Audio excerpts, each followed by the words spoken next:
El 16 de febrero de 1981, Arne Cheyenne Johnson, de 19 años, hasta la muerte a su casero Alan Bono con una navaja de bolsillo, y luego dijo que el diablo lo obligó a hacerlo. En un principio, el asesinato de Alan Bono en 1981 parecía un caso cerrado en Brookfield, Connecticut.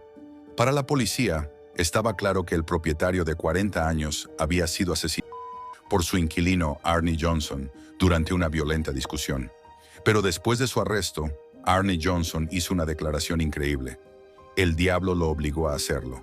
Con la ayuda de 2 investigadores paranormales, los abogados del joven de 19 años presentaron la afirmación de posesión demoníaca de su cliente como una posible defensa por el asesinato de Bono. Los tribunales ya han lidiado con la existencia de Dios, afirmó el abogado de Johnson, Martin Minella. Ahora tendrán que lidiar con la existencia del diablo. Fue la primera vez en la historia que se utilizó una defensa como esta en un tribunal estadounidense. Casi 40 años después, el caso de Arne Johnson todavía está envuelto en controversia y especulaciones inquietantes. El 16 de febrero de 1981, Arne Cheyenne Johnson a su casero Alan Bono con una navaja de bolsillo de 5 pulgadas, cometiendo el primer asesinato registrado en los 193 años de historia de Brookfield. Antes del asesinato, Johnson era, según todos los informes, un adolescente común y corriente sin antecedentes penales, pero los extraños sucesos que terminaron en asesinato supuestamente comenzaron meses antes. En su defensa ante el tribunal, Johnson afirmó que la fuente de todo este sufrimiento comenzó con el hermano de 11 años de su prometida, Debbie Glatzel. En el verano de 1980, el hermano de Debbie, David, afirmó que se había encontrado repetidamente con un anciano que se burlaba de él. Al principio, Johnson y Glatzel pensaron que David solo estaba tratando de librarse de hacer las tareas domésticas y descartaron la historia por completo. No obstante, los encuentros continuaron, volviéndose cada vez más frecuentes y más violentos. David se despertaba llorando histéricamente y describía visiones de un hombre con grandes ojos negros, un rostro delgado con rasgos animales y dientes irregulares, orejas puntiagudas, cuernos y pezuñas. Al poco tiempo, la familia le pidió a un sacerdote de una iglesia cercana que bendijera su casa, pero no lo consiguió. Así que esperaban que los investigadores paranormales, Ed y Lorraine Warren, pudieran echar una mano. Pateaba, mordía, escupía, maldecía, palabras terribles, dijeron los familiares de David sobre su posesión. Experimentó intentos de estrangulamiento con manos invisibles que él trataba de sacar de su cuello, y fuerzas poderosas lo hacían caer rápidamente de la cabeza a los pies como un muñeco de trapo. Arne Johnson se quedó con la familia para ayudar en lo que pudiera, pero para su sorpresa, los terrores nocturnos del niño comenzaron a filtrarse también durante el día. David describió haber visto a un anciano con barba blanca, vestido con una camisa de franela y jeans. Y mientras las visiones del niño continuaban, comenzaron a surgir ruidos sospechosos del ático. Mientras tanto, David empezó a silbar, a tener convulsiones y a hablar con voces extrañas mientras citaba El paraíso perdido de John Milton y la Biblia. Al revisar el caso, los Warren concluyeron que se trataba claramente de un caso de posesión demoníaca.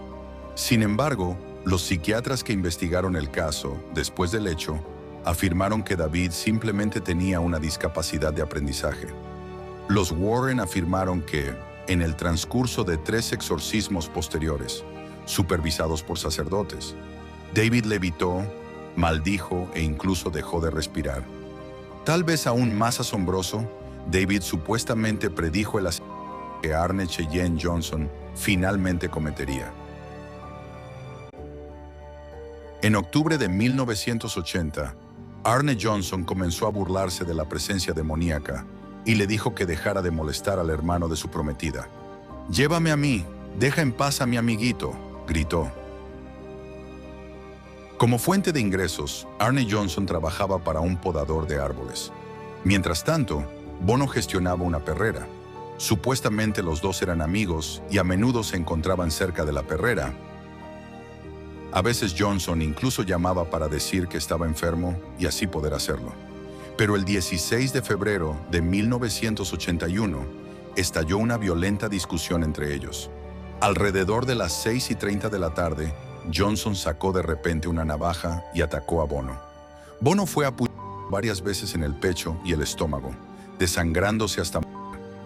La policía arrestó a Johnson una hora después y dijo que los dos hombres simplemente habían estado peleando por la prometida de Johnson, Debbie. Pero los Warren insistieron en que había más en la historia. En algún momento antes del asesinato, Johnson supuestamente había investigado un pozo en la misma zona donde el hermano de su prometida afirmó haber experimentado su primer encuentro con la presencia maliciosa que causó estragos en sus vidas.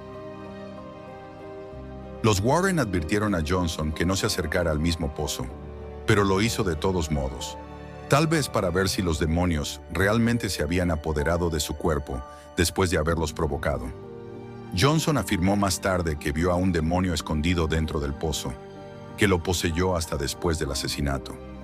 Aunque las autoridades investigaron las declaraciones de los Warren sobre una supuesta posesión, se quedaron con la historia de que Bono simplemente fue asesinado durante un altercado con Arne Johnson por su prometida.